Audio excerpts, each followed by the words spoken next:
Witajcie! Wprost z miejscówki teleportowaliśmy się do Timișoary. I zanim przejdziemy do tego co i za ile, chcemy Was zabrać na wspólny spacer po tym mieście. A jest to jedno z największych miast Rumunii, chociaż chodząc po centrum nie odnosi się tego wrażenia. Miejscowość nie leży na głównym szlaku turystycznym Rumunii i chyba przez to jest trochę zapomniana przez zagranicznych turystów. Szczerze, my też tu trafiliśmy trochę po drodze, zmierzając do granicy z Węgrami.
Jak powiedzieliśmy, trafiliśmy trochę przypadkiem i nie zawiedliśmy się. Centrum miasta ma swój klimat, taki trochę pomiędzy Bukaresztem a Sybinem, żeby nawiązać tylko do miast Rumunii.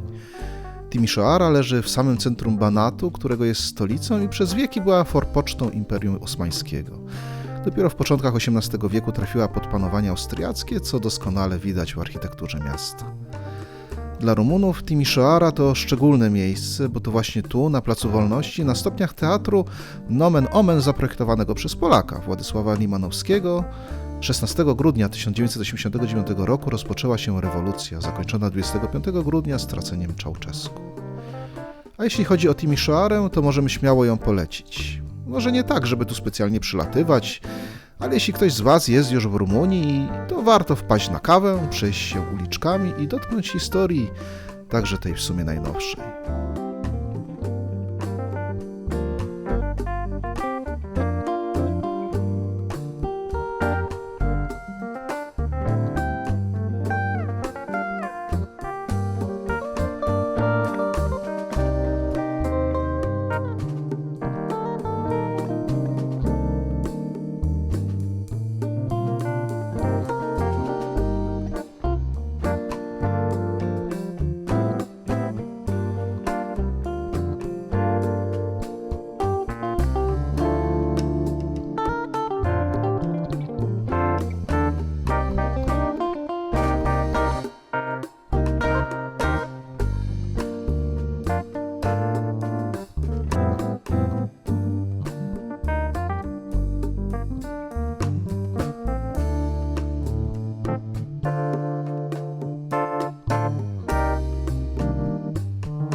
spacerze po Timisoarze. Bardzo ładna Timisoara. Tak. Jeszcze troszkę, jak ją dopieszczą, to będzie naprawdę taka fajna perełka do oglądania. Tak, jak róże świeżo co zakwitną, może w przyszłym roku Tak. w ogrodzie róż. No my kończymy naszą rumuńską część tej przygody naszej rumuńskiej. Więcej rzeczy nas zaskoczyło pozytywnie. Chyba największym zaskoczeniem był Bukareszt. Tak, no nie spodziewaliśmy się chyba aż takiego wrażenia, aż takich perełek. Co prawda nie rumuńskie, ale dla mnie osobiście zaskoczeniem niemiłym w drugą stronę, no to był Zamek Spiski. Rumunia piękna, ale chyba trochę wymagająca jednak. Wymagająca, jeśli chodzi o jakość dróg. Dla nas była momentami wymagająca, jeśli chodzi o znalezienie fajnej miejscówki. Może jesteśmy trochę zbyt wybredni. Rumunia wymaga cierpliwości. To prawda, i uczy cierpliwości. Zaskoczyli nas ludzie, takie może podejście do tradycji. Do narodowości. Myślę, że my Polacy moglibyśmy się dużo nauczyć od nich. Mam nadzieję, że nam się podobała nasza relacja i nasza wycieczka. My ruszamy dalej w drogę już powrotną do Polski, oczywiście przez Węgry, na pewno Słowację, czy zahaczymy o Czechy, zobaczymy jak nas droga poprowadzi i co po drodze jeszcze zobaczymy, to też zobaczycie z nami jak coś. I może właśnie jest to bardzo dobry moment na krótkie podsumowanie całej wyprawy. Jak zwykle na początek trochę liczb. Cały wyjazd zajął nam 28 dni w lipcu 2024 roku. A w tym czasie przejechaliśmy 7447 km i średnie spalanie było nad wyraz wysokie, bo 8,4 litra na 100 km benzyny bezołowiowej. Pewnie z powodu ogromnej ilości gór w Rumunii.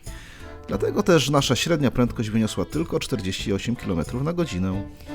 No to teraz czas na koszty. Na paliwo wydaliśmy 3964 zł, benzyna 95. W Rumunii obowiązują winiety na wszystkie drogi. Trzeba ją kupić przed wyjazdem online lub na granicy. U nas pojawił się jeszcze koszt promu przez Dunaj w Gałaczu. Całościowy koszt dróg wyniósł 70 zł. Na parkingi w miastach i przy niektórych atrakcjach wydaliśmy 100 zł, a na bilety wstępu i właśnie atrakcje, jak na przykład rejsy, poszło aż 1446 zł. Jak wspominaliśmy w jednym z odcinków, link w prawym górnym rogu, Rumunia naprawdę nie jest droga, a wierzcie, że nie chodziliśmy z kalkulatorem w ręce po sklepach. Jak zwykle kosztów zakupów nie podajemy, bo każdy je inaczej. Ostatnim dużym wydatkiem były noclegi. Niestety nie było tak, jak sobie wyobrażaliśmy i dużą część nocy musieliśmy jednak spędzić na kempingach, a zapłaciliśmy za nie w sumie 690 zł.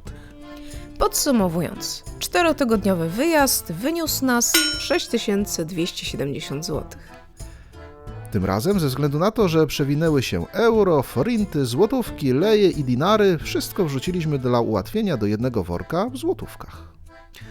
Jak już wspomnieliśmy, przed nami jeszcze kawałek drogi powrotnej, więc teraz swoisty suplement naszej bałkańskiej przygody. Zostańcie z nami. Ale klimaty już były takie, jak żeśmy wjeżdżali. Znaczy takie węgierskie już takie klimaty trochę. Też długie domy wzdłuż.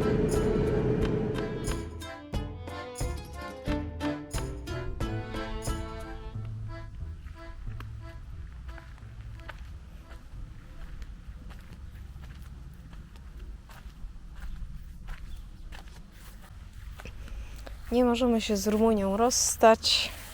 Postanowiliśmy zjeść sobie jeszcze Nasz ostatni rumuński posiłek. rumuńskie z rumuńskiego Lidla. No tak jest. Na rumuńskiej ziemi, może w ten sposób. Przed nami ostatnie rumuńskie tankowanie i zacznie być drogo. No to la revedere Romania. Wjeżdżamy do Węgier. Musimy odstać, jak widać, Węgrzy skrupulatnie sprawdzają na granicy. Było miło, prawda? Było. Myślę, że może nie za rok, nie za 2, ale kiedyś do Rumunii jeszcze wrócimy. Na pewno. Mkniemy, przecinamy równinę węgierską z obłędną prędkością 90 na godzinę, wytaniając na winietach. Nic nie nagrywamy, bo też nic się nie dzieje.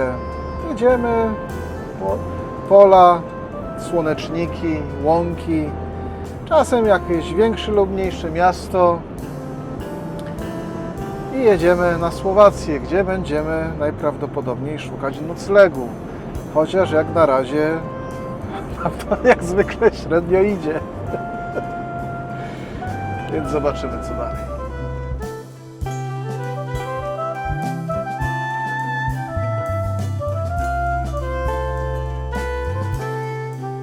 Tym razem dobry den. Taka miejscóweczka znaleziona w ostatniej chwili. Ale noc spokojna. Dzisiaj już słoweńsko na całego.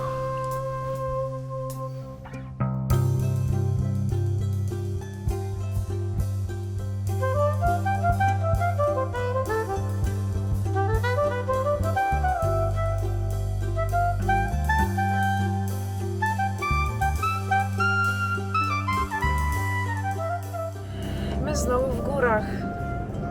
Już się tak wydawało, że płasko.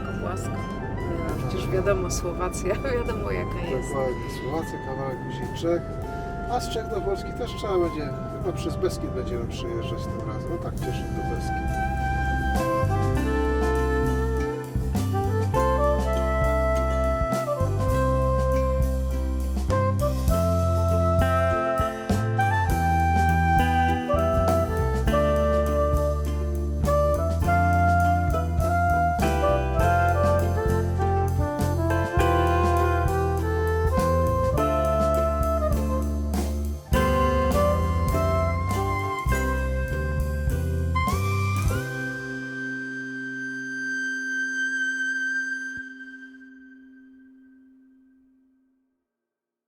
Na tym wyjeździe trochę już granic było, Tak jest, jeszcze... ale chcieliśmy Wam pokazać granicę skondensowaną. Tak jest, jesteśmy na trójstyku granic Polski, Czech i Słowacji.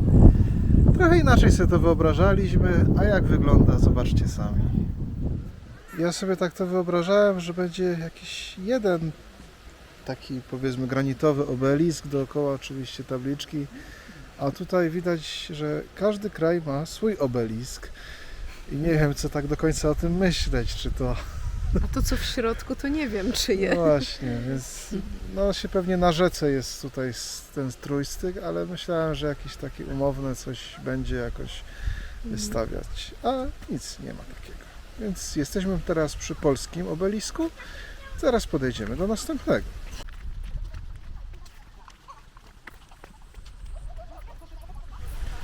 Tak prezentuje się obelisk czeski. Z tej strony ma godło. Dobrze. Idziemy Idziemy do słowackiego obelisku. do którego w porównaniu do tych dwóch jest kawałek.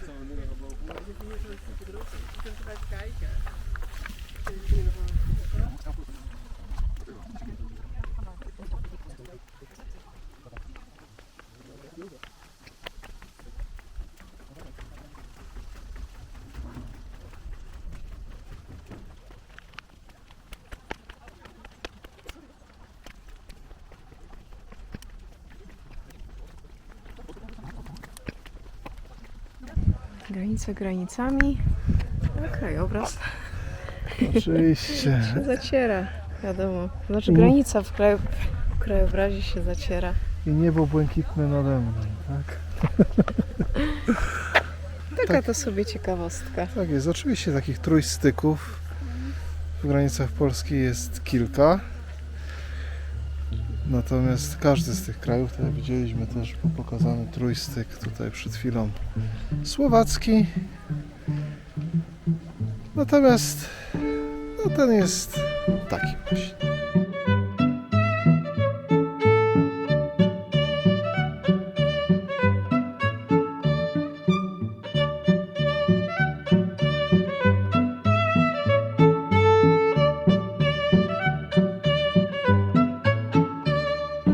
I niektórzy się zorientowali. Tak. Wróciliśmy jednak na czeską stronę. Jesteśmy w czeskim Cieszynie. Jest taka godzinka, że postanowiliśmy pójść na jakiś dobry czeski obiadek, jakieś knedliki czy coś. Więc smacznego.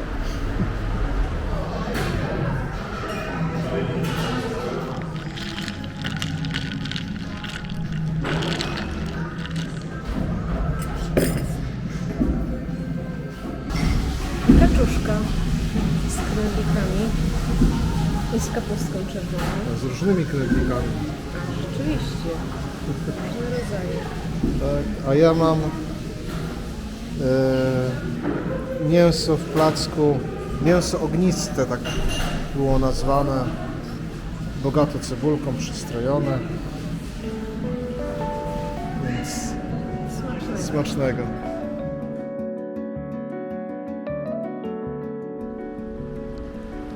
Jesteśmy na moście pokoju łączącym obydwa Cieszyny. I ja osobiście mam wspomnienie z tego mostu sprzed 30 kilku lat. Myślę, że bliżej nawet 35 może nawet. Były jeszcze budki graniczne i ten most to było jedno wielkie targowisko. Tutaj można było przyjść, kupić to, co mają dobrego. Mieli wtedy Czechosłowacy jeszcze, a oni mogli kupić to, co u nas było. No, czasy się zmieniły ewidentnie. Także podróż sentymentalna. Troszkę.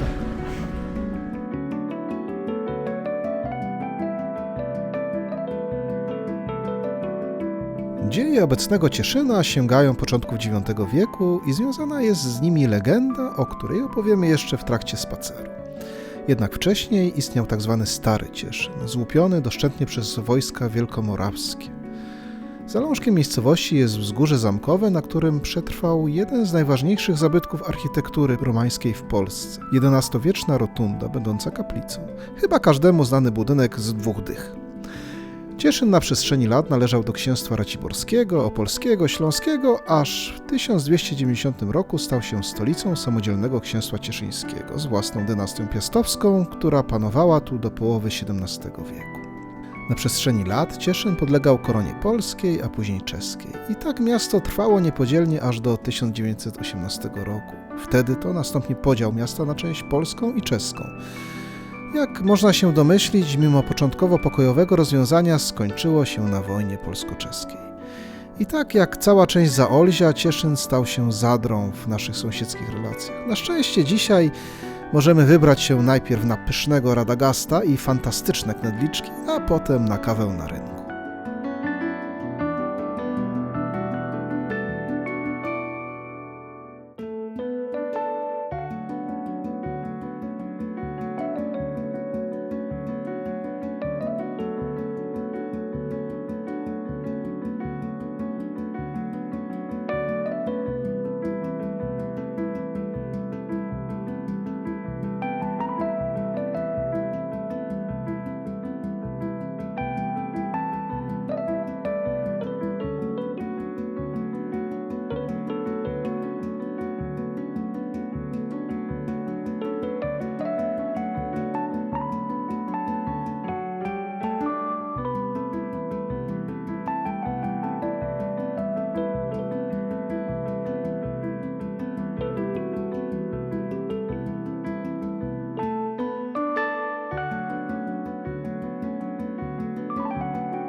1810 wiaropodobne założenie miasta Cieszyna przez 3 synów Leszka III króla polskiego.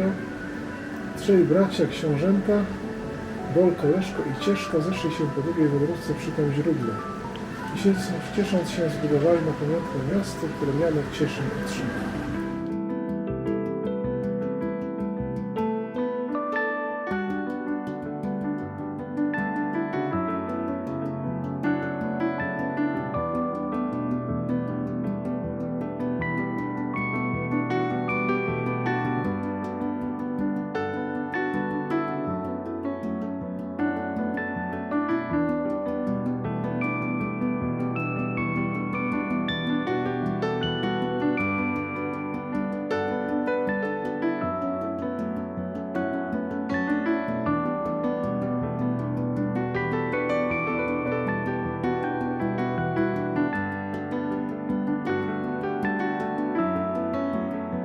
I tym sposobem zakończyliśmy naszą przygodę w Rumunii, ale nie tylko. Mamy nadzieję, że zachęciliśmy Was trochę do wyjazdu i poznania tego przepięknego kraju. Była to też nasza ostatnia podróż naszym dzielnym Peugeotcikiem, który zawiózł nas na sam koniec Europy, czyli przylądek północny oraz nad malownicze fiordy i wyspy Norwegii. Eksplorował z nami plaże i bagna krajów nadbałtyckich, śmigał po krętych drogach Chorwacji, no i fantastycznie spisał się na wymagających drogach Rumunii. Więc jeśli dopiero trafiliście na nasz kanał, to zapraszamy Was do playlist z filmami z naszych poprzednich wyjazdów. A jeśli jesteście ciekawi naszych kolejnych eskapad już Frydwanem 2.0, to pamiętajcie o subskrypcji z dzwoneczkiem, żeby ich nie przegapić. Oczywiście wszelkie łapki i komentarze, jak zawsze, mile widziane, bo to ogromne dla nas wsparcie. Tradycyjnie dziękujemy Wam za wspólnie spędzony czas i do zobaczenia!